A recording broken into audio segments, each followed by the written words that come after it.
am so happy to introduce our speaker for Hive Family Collective Monthly Free Speaker Series. We are with Ashley Henderson. She founded 5.5 years ago and is the owner of Reach Counseling. And it is a very full schedule at Reach Counseling, with anxiety and depression rates significantly increasing during the pandemic. And it all, the pandemic and postpartum all affects maternal mental health community. So we are really, really thankful that Ashley is here tonight to share some insights on the challenges and what she's seeing. And we hope to leave you with some tips on how to cope and resources, ways to create more peace and happiness in your life. So Ashley, thank you so much for being here. It's such a pleasure. Yeah, thank you so much for having me. I'm humbled to be here with you guys tonight for sure. And I'm excited to just get to know your organization better. I just think what you guys do is incredible. And I really appreciate everything that the Hive Family it's Hive Family Collection, right? Yeah, what you guys are doing is amazing. So keep going on that. And I definitely want to keep learning more about all the things that you guys are doing too. So if at any point, if any of you have comments or questions or anything as I'm going through this, you're welcome to just pop in and ask anything at any point. So I'm totally good with that. I'll also leave some room at the end for anything that might be helpful for that time too. So yeah, so I'm one of the owners at Reach Counseling, and I've been a clinician now for 14 years. So it's been a while. And I have had just a lot of different experiences in my career. Started out my career working with children, and then moved into some insurance career stuff, some hospital work. I've just kind of done a lot of different things, bouncing around. Landed into private practice pretty early on, about 12 years ago, and just really found a passion in that world of doing therapy. So I'm busy. I do private practice. I'm an owner of a company, and I'm an adjunct professor on the side too, a little bit here and there. And then the busiest of all my jobs is obviously, wrangling my 3 children, which they're 8, 6, and 3. So I have 3 little girls, and they are busy. And we're in the midst of potty training this week, and so maybe you're catching me on a super great week, because that's always kind of disorienting trying to get kiddos potty trained. But my husband and I both work full time, and we just try to work together to really support our family and then do all the things that are important to us too. So years ago, I attended the Postpartum Support International training. It's the kind of first basic 2-day training. And I was there. It was in Chicago, and I went because I had had a couple kids, and I'm like, this is kind of an interesting topic. I want to go and learn more about it. And I got to the training, and I was sitting there, and I was so surprised, and I was taken back, because I was like, whoa, that is what I was experiencing with my first child, and I had no idea. And I just was so shocked to be sitting there and noticing that I was a seasoned clinician at that point. I'd been in practice for probably, I don't know, 8, 9, 10 years. And I had no idea that even I was experiencing something that was connected to my mental health in connection to my postpartum experience. And so I was like, okay, this is so wrong. The fact that I'm a clinician and I don't even know these things for myself, like, that's not okay. And so it just jump started and kind of fueled my fire and gave me a passion to start connecting into this specific population and into this community. And I came back, my business partner and I were just getting started with our business. And I said, I know what we're doing. So I said, I'm doing it whether you're on board with me or not. And he's like, let's do it. So he was on board with it. And we started an intensive outpatient program for women who are struggling with pregnancy and postpartum issues. And so that's kind of the onset to all of that. And the program itself is really awesome. An intensive outpatient program is kind of tricky because it's for women who are really struggling and who are really having a hard time managing those things that they're thinking or feeling. And so they come into it, and They're there for 9 hours a week or a minimum of 9 hours a week, and they get a lot of intensive care. So a lot of different modalities and different trainings, and they do trauma-informed yoga, they do some art therapy, they do attachment work, they do everything that you can imagine that we can work into the 9 hours. We'll do it because we want to make sure that they're supported. It's really cool to see because these women in particular that come in with really high scores, they generally in the first 2 weeks drop really drastically. And if they stick with the program in the long term, then they're usually pretty good to go at that point. So that's what actually makes this population one of my favorite populations to work with, is because people struggling with perinatal mood disorders generally heal and they generally become well.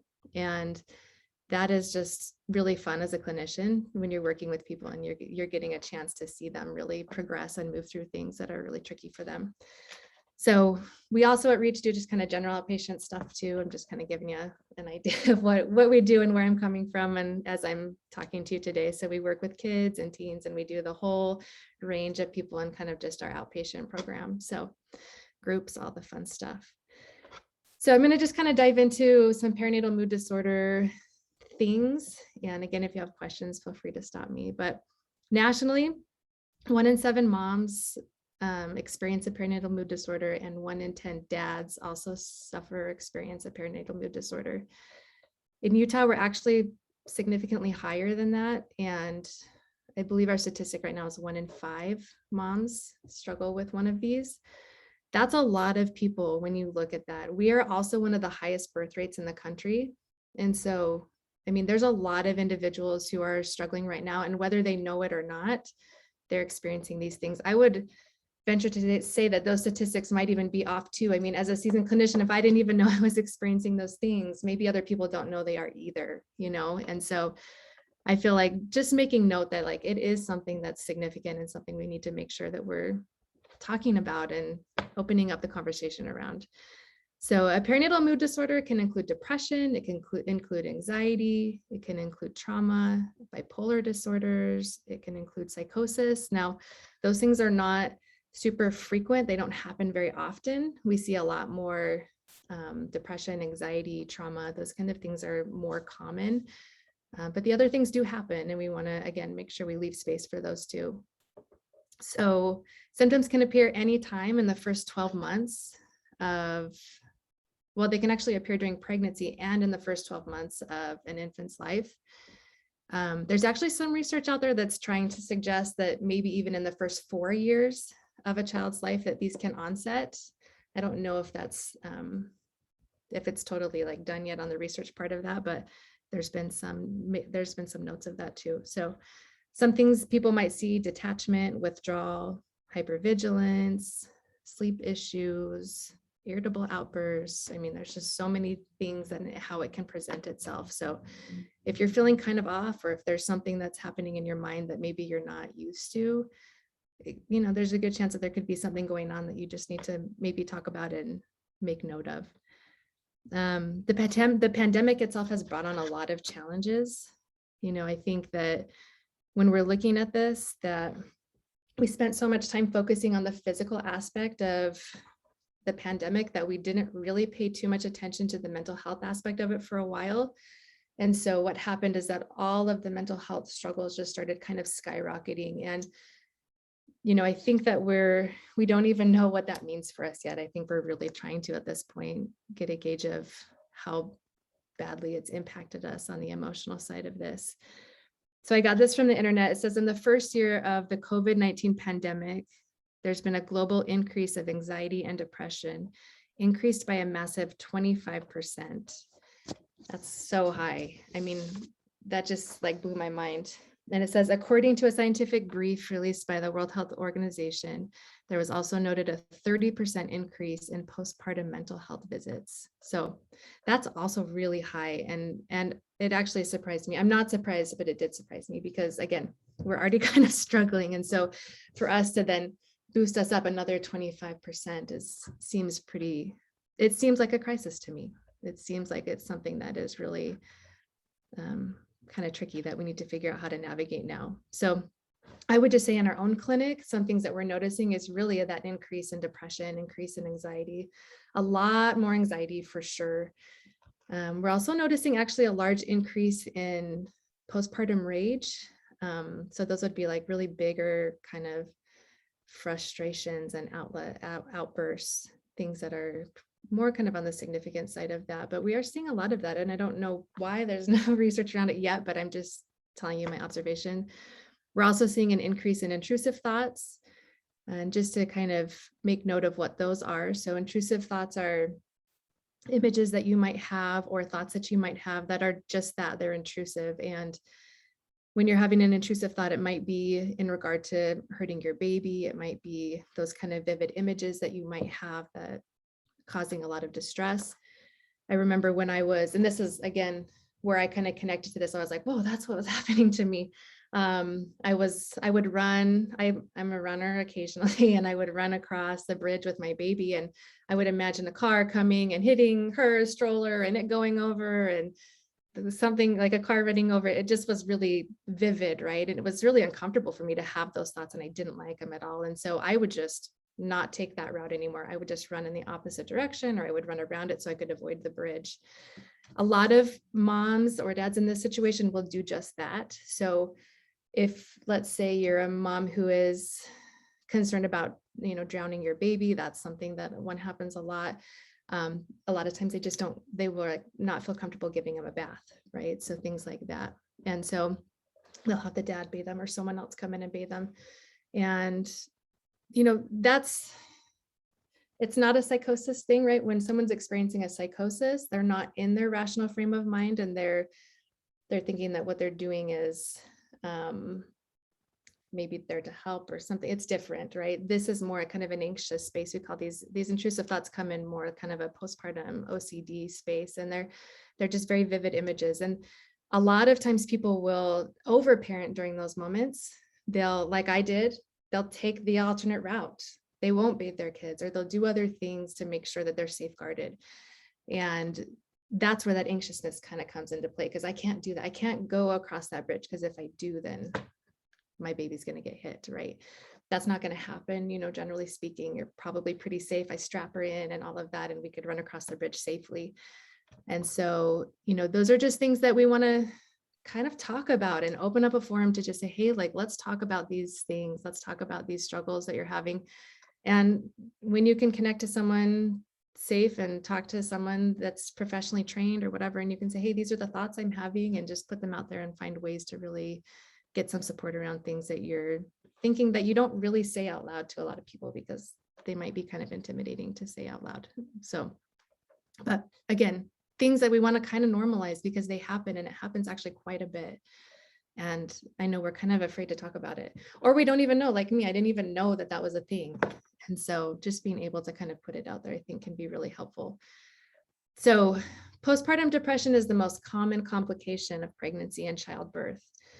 And the Maternal Mental Health Alliance also noted that there has been a significant decline in maternal mental health in some other ways during the pandemic. So I'm just going to make some notes of those things. So the first one is that perinatal mental health services already had worrying gaps before the pandemic. And with that huge increase, it makes us a little bit nervous about kind of how we're accessing resources and how we're utilizing our resources. So that's something that we're trying to figure out. There's informal support has been detrimentally impacted. There's been a lot of changes to labor and birth processes. I mean, I haven't had a baby for a while, so I don't know what all of those changes are, but I've heard about a few of the things that have been different that just kind of cause a disruption in maybe the way that someone had envisioned their hospital experience to be like, or had thought about, the way that things were going to play out for them.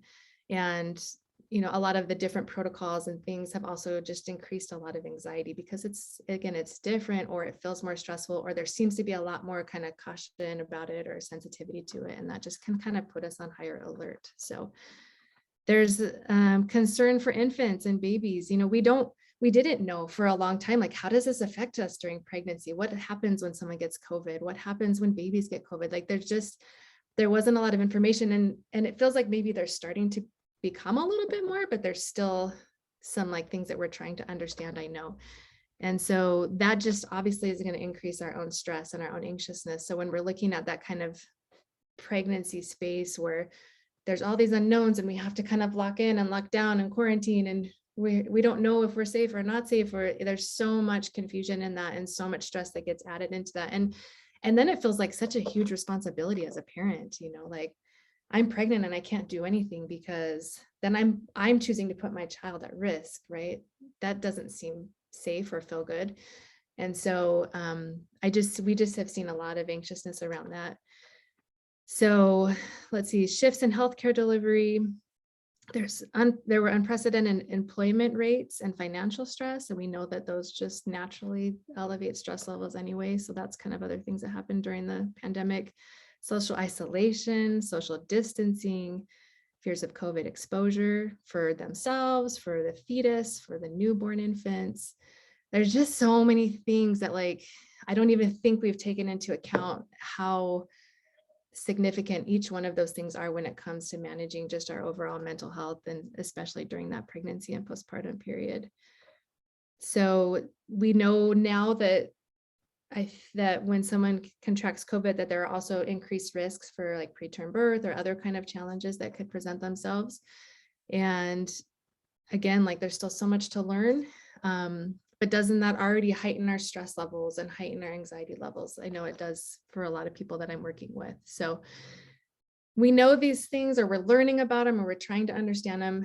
And at the same time, we have to notice what that's doing to us emotionally, because there just is a lot that we're kind of taking on our plates right now.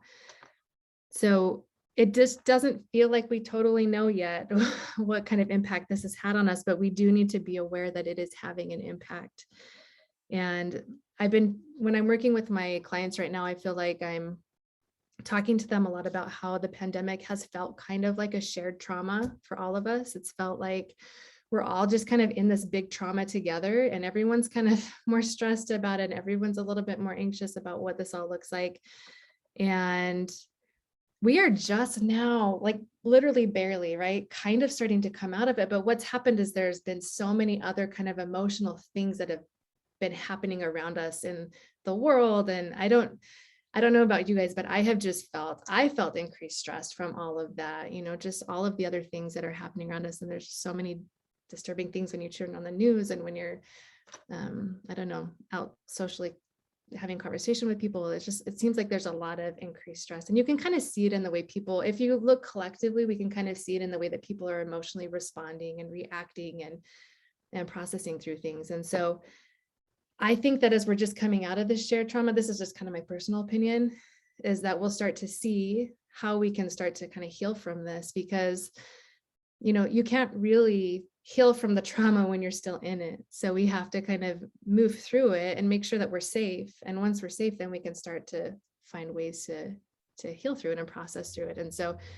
that, I think, is what stage we're kind of heading into, is particularly with the pandemic, is now we're in this okay, what do we need to do to kind of help us ground ourselves and do all those things that are going to be helpful for us in the long run.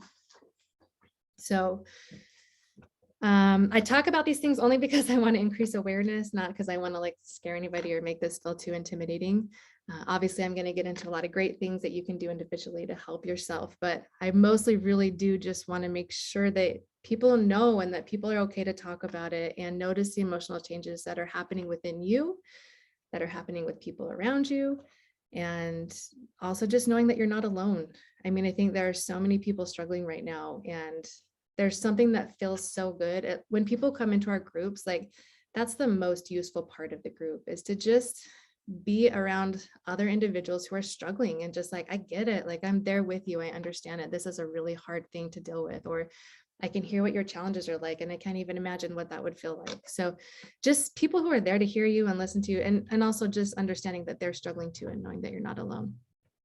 So now I want to get into some of some techniques and tools and things to help. I'm sure you're all wanting to know that at this point, now that I've scared everybody into that space. Yes, Sarah. Hey, Ashley, I had a question. I recently read about trauma. I love, and Karen put it in the chat, I'd never heard the pandemic referred to as a shared trauma. I really appreciate that. I recently read that trauma can be passed down to the baby even before the baby was born. And it's something I'm thinking about. I'm a yoga instructor. And I really invite all my mamas to come. Have you seen any research on, babies born in the pandemic that maybe it's too early to see, but I was just curious if that's come across. No, I'm really curious on that too. I don't know any specific research on that, but I would suggest there's probably, I know there's research around babies who are, or fetuses, developing fetuses who are having an anxious parent or an anxious mom, that it can, increase the likelihood of them also having anxiety at some point in their development. And so, yeah, I mean, I would not be surprised if there are going to be some of that kind of, I don't know, feelings and struggles that come from that. And I think that's where kind of that attachment work, initial early on work is really valuable. And even during pregnancy, doing some of that attachment work in that space. I know with EMDR, we can work to actually tap into those kind of really early places in their world. This is what they say. I haven't done this with someone myself, but you can actually tap into kind of those like pre-labor, like in utero work, and noticing like body sensations and things like that in those really like early infancy stages for people, if you're using the EMDR approach, which for trauma is one of the more utilized forms of treatment. So yeah, I mean, hopefully we can find out. I mean, hopefully it hasn't been too significant, but I think that's something we need to pay attention to for sure. So thank you for that. So, okay, we know the most utilized forms of treatment. So when we're talking about evidence-based treatment options, the most used forms of treatment, or I think the research suggests right now that these are the most effective for women and men in the perinatal period, is cognitive behavioral therapy and interpersonal psychotherapy. So I'm just going to kind of briefly tell you what those are. So interpersonal psychotherapy it's basically, its goal and purpose is to improve the quality of a client's interpersonal relationships and social functioning to help reduce their distress. We know that social aspect and that connection and that support is really important. And so IPT, or interpersonal psychotherapy, is really a link into that. So cognitive behavioral therapy, and don't make fun of me, but I wrote this on a piece of paper because I don't know how to toggle in between the screens and do all that. So here's my chart for you today. So, okay, so cognitive behavioral therapy is this, just on a very basic understanding of it. You have your thoughts, you have your feelings, and you have your behaviors and your actions. And all of these things work together and they all feed each other. It can start anywhere on the triangle. It doesn't have to start in one place, but what researchers have concluded is that the most effective way, or the only way that we can really regulate any of these things, is through our thoughts. And so the concept of the cognitive triangle, which is what this is, or cognitive behavioral therapy, is that we work to take the negative thoughts, or the anxious thoughts, or the stress thoughts, or the depressed thoughts, and we work to change them, and we work to make them more neutral or more positive. And as we do that, we then control the way that we feel. We then control the way that we act. So if you can take away one thing from today, this is what I would take away. This is such an important skill to have for life, and to understand that when people are like, hey, you can just control your feelings. What they're really saying is like, you can work to control and manage and change the way that you think about things. And that in turn controls some of these other things around you. So the trick with this is that we cannot control the thought that comes into our mind. We can only control what to do with it. So that anxious thought might pop in, and we can say like, hey, that's an anxious thought. So let me try to kind of make a change to that, or let me see another way that I can perceive that or think about that. That in turn then gives you a better outcome. The other thing that is important to think about when you're working on this is to make sure that the thought that you're changing into is still very believable for you. You're not going to change it from I'm the worst mom in the world to I am the best mom in the world. I know that. Like, that's not going to be believable for you in that moment, but maybe it's kind of like today I bathed my child, and that's pretty awesome that I was able to get that done. So you're focusing on the things that you're doing well, and you're focusing on the thoughts that you can have or create that are going to give you kind of a better outcome. So that's a really basic understanding. Does anyone have questions on that? Probably not, but if you do, I mean, cognitive behavioral therapy, and it's kind of the root to a lot of the modalities out there. So it's a really good one to understand. Okay, so other ways to cope through perinatal mood disorders. So in our program, we talk about, and this comes from the Postpartum Support International, just our Utah chapter.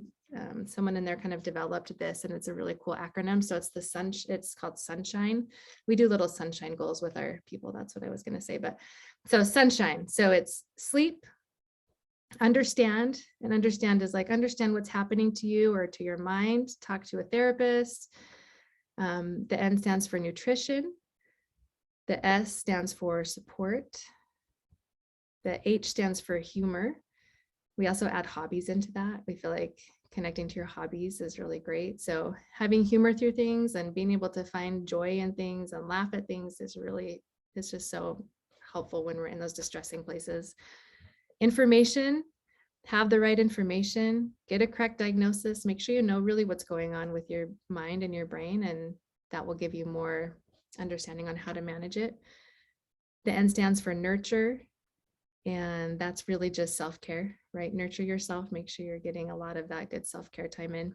And then the E stands for exercise, because the release of endorphins and that kind of natural mood boost, which is really helpful to anybody. Getting some movement in can be a really important and critical thing when you're trying to heal through some of these. So that's the Sunshine acronym, and that's a good one to remember. The next thing that I would suggest is to join a free support group. We have free support groups all over the Valley. There's really a lot of great groups out there, and they can be really helpful, again, to share in that kind of common interest and invested space where everybody's feeling similar ways or just different ways, but you're coming together to connect and support each other. And you guys are starting a support group, or you've started one, Sarah? Yes, we are starting one. And we are waiting to see if we're going to go in person, but we're making a decision. Maybe we'll start online, but I'll make sure that our people know that, because I totally agree. Yeah. Go to their support group, come to ours, go to anybody's. It doesn't matter. Just join the group, because they're really awesome and they're super fun, and they're nice ways to connect with new friendships and new relationships, and they're just feeling support. So focusing on your thoughts and making changes to those is another really important thing. Mindfulness practice can be really good. It can be really tricky at times when your mind is racing a lot, but learning how to center yourself and ground yourself. Sometimes those apps that support like a guided meditation can be really helpful, because they force you to kind of walk through it a little bit more. You're not just trying to create stillness in your mind, but you're more guided. But join a yoga group, practice just deep breathing, even if it's as basic as that. There's a lot of value in deep breathing, especially for women. That deep breathing can kind of relax our body and do things for us that really become calming. So respect your emotion is kind of my last little technique here. And I think sometimes we forget, sometimes we have these emotions and then we're like, I'm just going to avoid it and ignore it and put it to the side because I see it there, but I don't really want it there. And a lot of times our emotion is telling us something. It's telling us something, or it's there to protect us, right? It's there to help us, or it's doing something for us. And so I feel like it's really a different way to look at emotion when you're looking at respecting it, and you're saying like, what's your purpose right now? What are you doing for me? You're here for some reason, and I'm not sure why, but let's look at it and really try to understand you. When you can see it and you can respect it and understand it, you're going to have a lot more ability to take charge over it and to manage it when you're able to, because you'll know it, you'll have a different relationship to the emotion than just being dismissive of it. So again, a lot of times it's serving a purpose for you. If it's an anxious response, maybe it's there to keep, everything in line and in control so that you don't have to feel things at a deeper level. If it's a depressive place, maybe it's trying to let you know that maybe you're doing too much and you need to kind of see yourself a little bit differently, or maybe you need to connect more with other things in your life. So that's my little plug for respecting emotion. So a lot of times A lot of people, when we're seeing this, especially like through the pandemic, is this transition back to work, right? A lot of people have been home, working from home, and now a lot of people are being asked to go back in person or into the office. I think transitioning back to work just in general postpartum is really tricky. And I'm going to just talk about that for a brief second.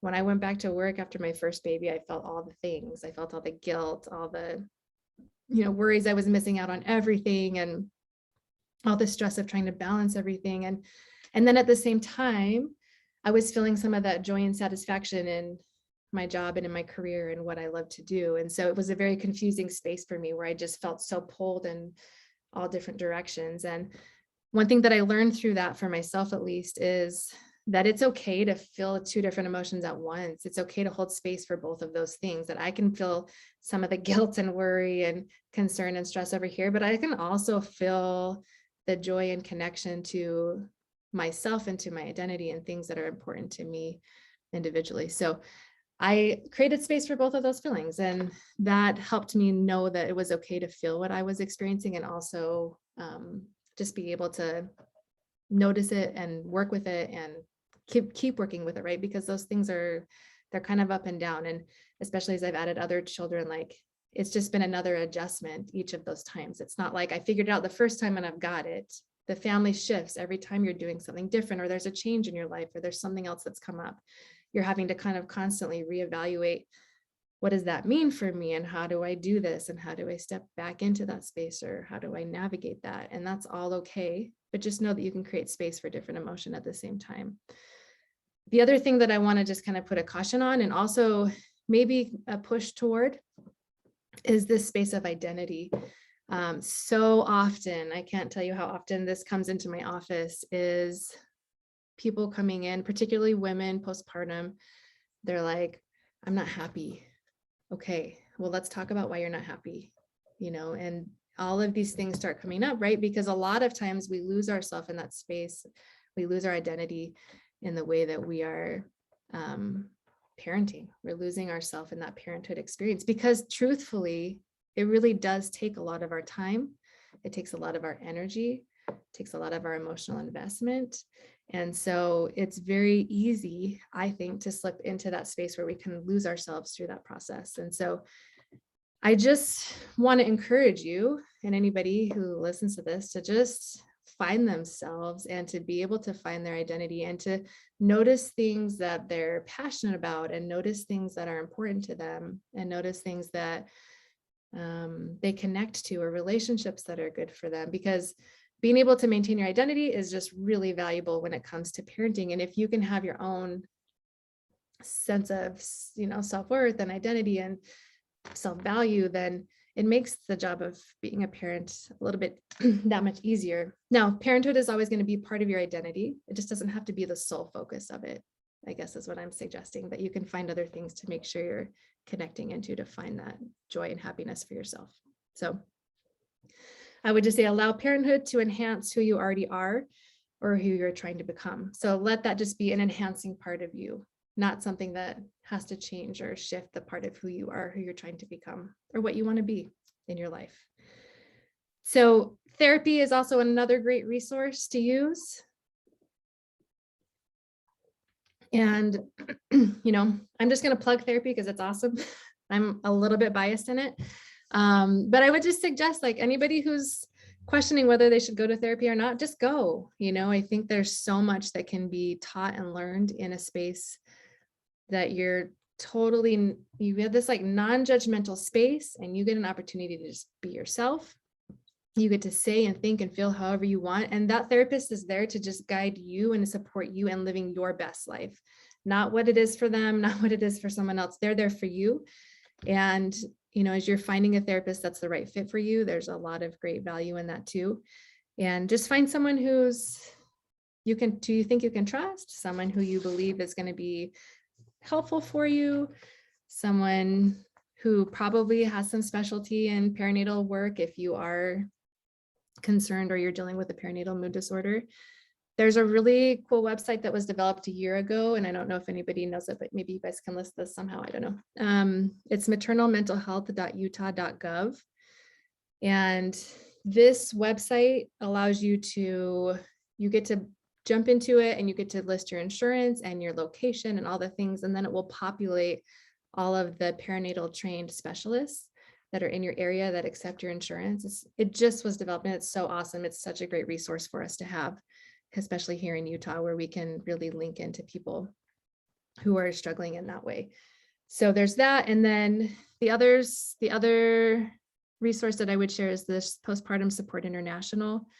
The international website has a lot of online forums, online support groups. They have an online support group for dads. They have online support groups for moms.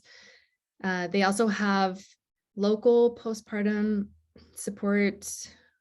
We're called the local coordinators, the volunteer coordinators. I'm one of them, and there's a variety of us out there in the community, but they link you to us and we can connect you to the right people and make sure that you're getting the right support. So that's another great resource to just have on hand too.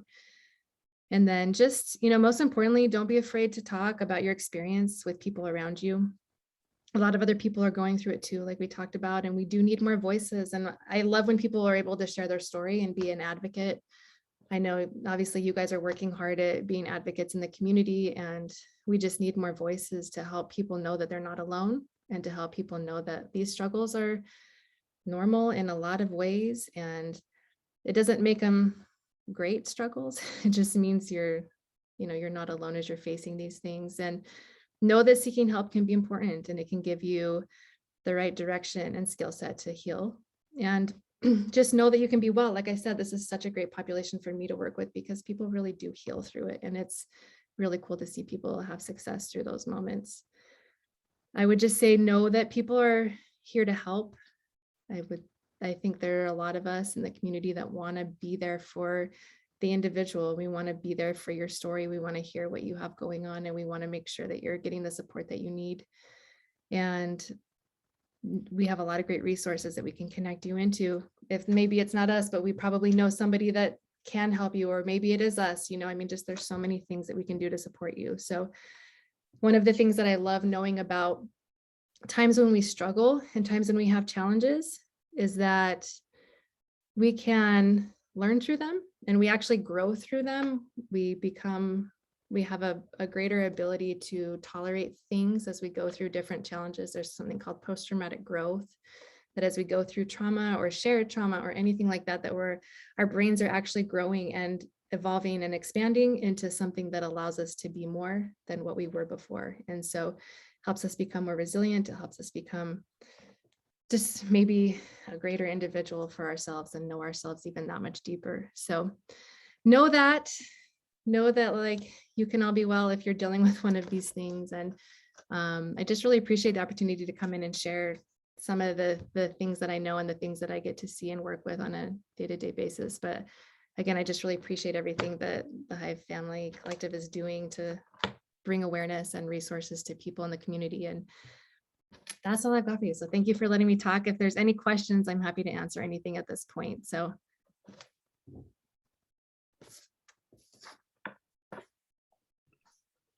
I have a couple questions. Yes, please. After I had my second daughter, I definitely struggled with some postpartum anxiety.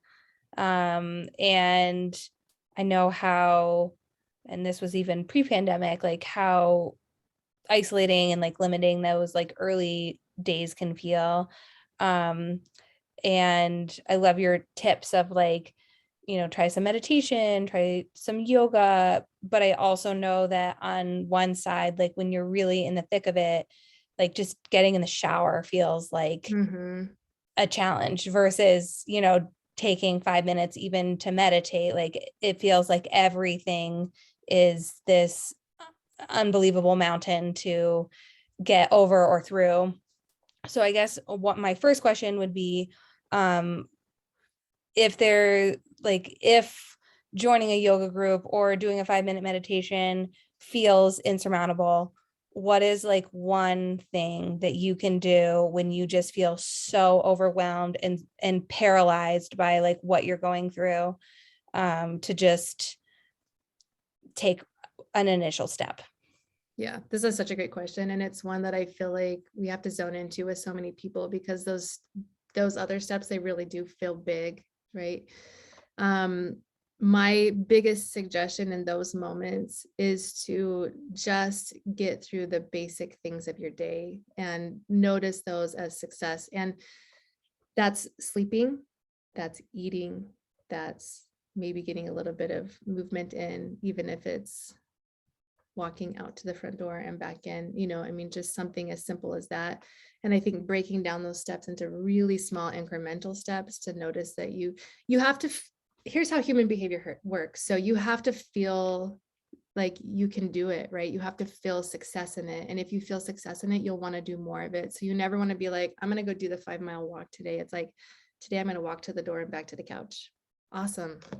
Like you did it, and like you acknowledge that, like I did that today. And I would say like my biggest thing for moms when they come into me, especially in that kind of space, the number one, if I could just say one most important thing, it's sleep. And I know that that is just like one of the hardest things as a new parent. You're not sleeping. And especially if your mind is anxious, it's not shutting down. Mhm. And so I'm always trying to figure out how we can get women to sleep in those moments or dads to sleep in those moments. And it's like, find someone that you can trust to come sit with your child so you can sleep for a few hours. It's not that sleep when the baby's not sleeping. That didn't work for me. My mind was too anxious. I'm like, yeah, no, I need to watch her breathe.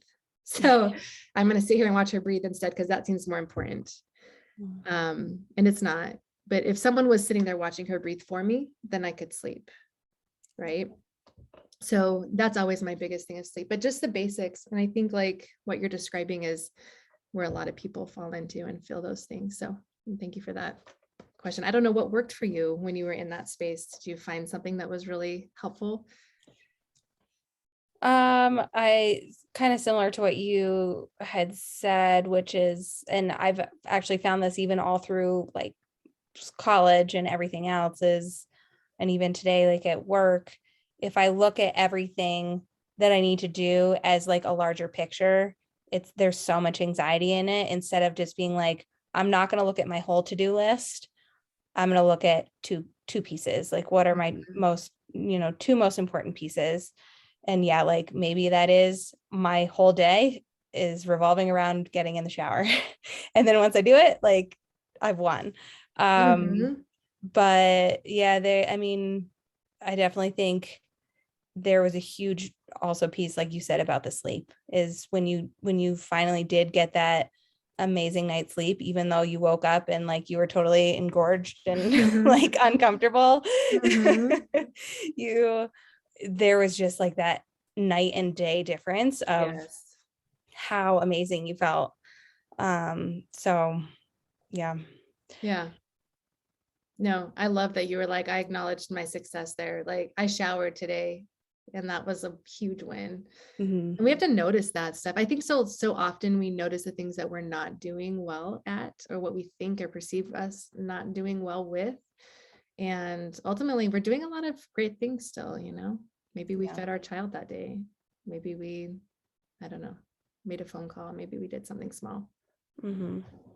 So my other question, and not to dominate, I don't know if anybody has any other questions, but I have been reading Brene Brown's book, Atlas of the Heart. I don't know if you've read that. But what? I said just pieces of it so far. So one of the pieces that I actually read today, which I feel like is so applicable to this whole talk, is the piece about loneliness. And she had statistics that like living with air pollution increases your odds of dying by 5%. Living with obesity increases your chances of dying early 20%. Excessive drinking is 30%. And then loneliness is 45%. Wow. So, and she was talking about all of this in terms of COVID, and like being a mother in those early stages is already super isolating and super lonely, especially if you don't have, friends in the same stage or a good support group or people who are kind of in that same phase as you. But my question to you would just be like, how much of the work that you do like is obviously based off of these perinatal mood disorders, but like how much are you seeing kind of that loneliness aspect of both COVID and parenting, in your work right now? Yeah, everywhere and all the time. And I feel like at times with clients that I've seen, we've been weighing the risks of the illness versus risks of their mental health.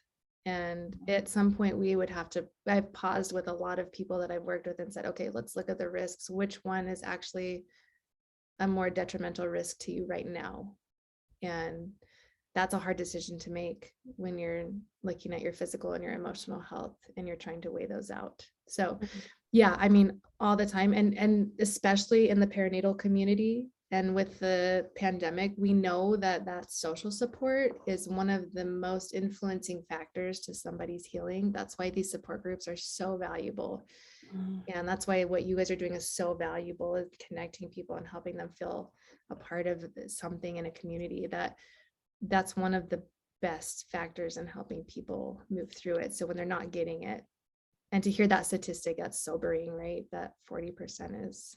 I was blown away. I Yeah. was absolutely shocked that was as high as it was. I mean, she compared it to a necessity of food and water. Like we need connection with other people as much as we need hydration and sustenance, which is, I mean, it's crazy. And I think for the last 2 years, like we've all kind of denied ourselves that Mhm. connection. Well, we haven't denied ourselves, we've been denied that connection, like we've been forced into that Mhm. scenario. And so when I read that and then, coming into tonight, I just kind of like struck a chord with me. Yeah, thank you so much for sharing that. I'm going to start using that with my people so that I can have more validity to what I'm trying to help them do. So that's wonderful. Thank you so much for that. Yeah. Well, thank you. I have a question. I think that I don't think you guys were talking earlier on about like depression and anxiety, while you're pregnant and how that can affect the fetus and cause problems later on. And are there resources that I can read more about that on that you would recommend? I just feel like the last 3 weeks have been so stressful on me for like anxiety and work and just other external factors. And so now I feel anxious that You feel anxious about feeling anxious. Yeah. hurt my baby and Yeah. now she's doomed and like, is it too late? And I don't know.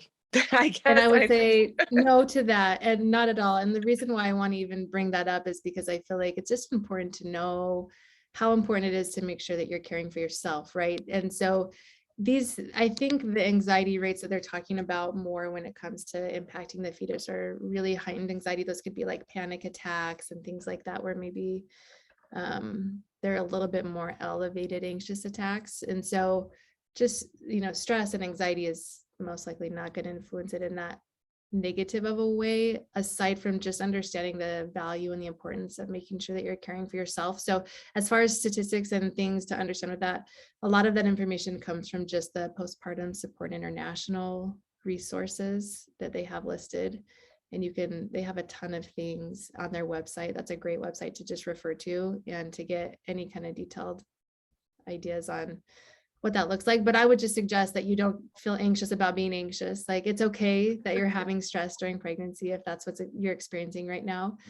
Just more the caution of just make sure you take care of yourself, right? If you've had a lot of stressful things going on, make sure you take some time in your day to just take some deep breaths. I mean, it's as simple as that, and being able to just kind of ground yourself through those moments and allowing yourself to just kind of feel that calmness. And you can control a lot of your stress through that breath work, even just as simple as that. Go for a walk. I mean, even those things can be really valuable. So try not to be stressed about the stress, but just know that it's great to manage it and just to make sure that you're noticing that you're feeling elevated right now. And understandably, and that's where I'm saying like a lot of people are. And so you're not alone with that. But anything, I mean, is there anything I can share with you that would be helpful that you might be able to do to help kind of decrease your stress?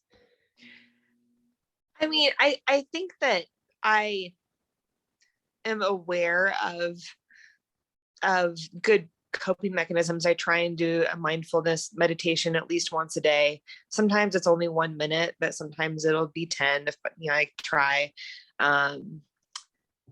But I think what's really hard is that even though a person, or I can be aware of these things, it's hard sometimes to make my mind open to accepting these things. And you were talking about restructuring your thought can change your feeling and then your behavior. It's like that first step is really challenging. Yeah. To change, to reframe a thought. And I think, I guess if you have any advice on how to do that when you feel like you can't. Yeah, let me actually show you this other part of this. So there's another theory that branches off of this, which is exactly what you're talking about. And what it says is that when it's hard to change the thought, because sometimes when our minds are anxious or they're stressed, that is a really hard thing to do. And so this other theory says, hey, just see the thought, take a deep breath and find a release for it. Because if you can release it, then you're not connecting down here. Does that make sense? So it's a matter of like just seeing it as a thought. And here's some analogies or examples of what people will do. They might take the thought and put it on a leaf and send it down the river, just kind of let it float down. They might take the thought and set it up in a hot air balloon. What I like to do is just take the thought. I see it, it's just a thought, it's an anxious thought, and you notice it as that, right? You can almost go in your brain and just kind of hold it in your hands and just say, okay, here's that thought, I see you.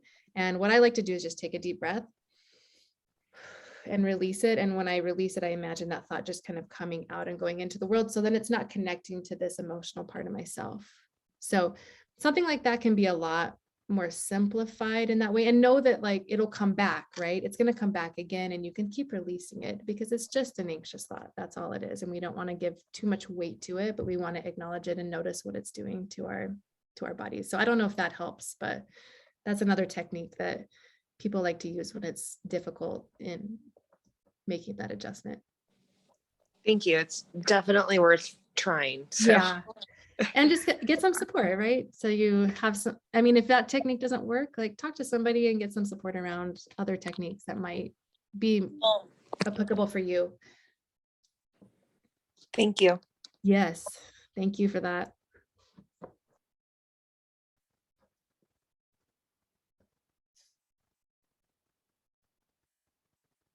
I love that very specific technique. I think that's having that idea of blowing the thought away. Mm-hmm. I had a question about when you were talking about intrusive thoughts, or you were talking about how your experience was. If, I feel like mamas that I'm working with aren't necessarily, getting help. Do you see that mamas will grow out of this period as they move through their postpartum, or will conversations that aren't had, do they tend to come up later in your life? Like what do you see in terms of getting help in the moment versus this too shall pass? Yeah, I would suggest that probably a lot of those things do pass based off of just time and maybe the children getting bigger and not having to stress as much, or maybe managing the stress a little bit differently. So I would suggest that a lot of times they probably do pass with that intrusive space specifically. The only thing that I would maybe argue that doesn't pass as easily as kind of the trauma of that moment. Those are really vivid and like kind of traumatic things that happen in your brain when you're thinking through things like that. And so sometimes that part can be a little bit more challenging to you might be triggered at other parts of your life. Oh, I remember when that thought was there and that was really intense for me and I never talked to anybody about it. But as far as the thoughts themselves, those seem to go down, but the triggers around maybe that time frame maybe can feel a little bit more powerful. But even then, I do feel like people kind of move through it pretty well. And when they get help, they even move through it more because it just gives you that much more ability to know what they are and to regulate them and to take charge of them. I appreciate that. Yeah. I appreciate that. Does anyone have one last question for Ashley? This has been so incredibly informative and uplifting, I hope. Yeah, I was worried about that.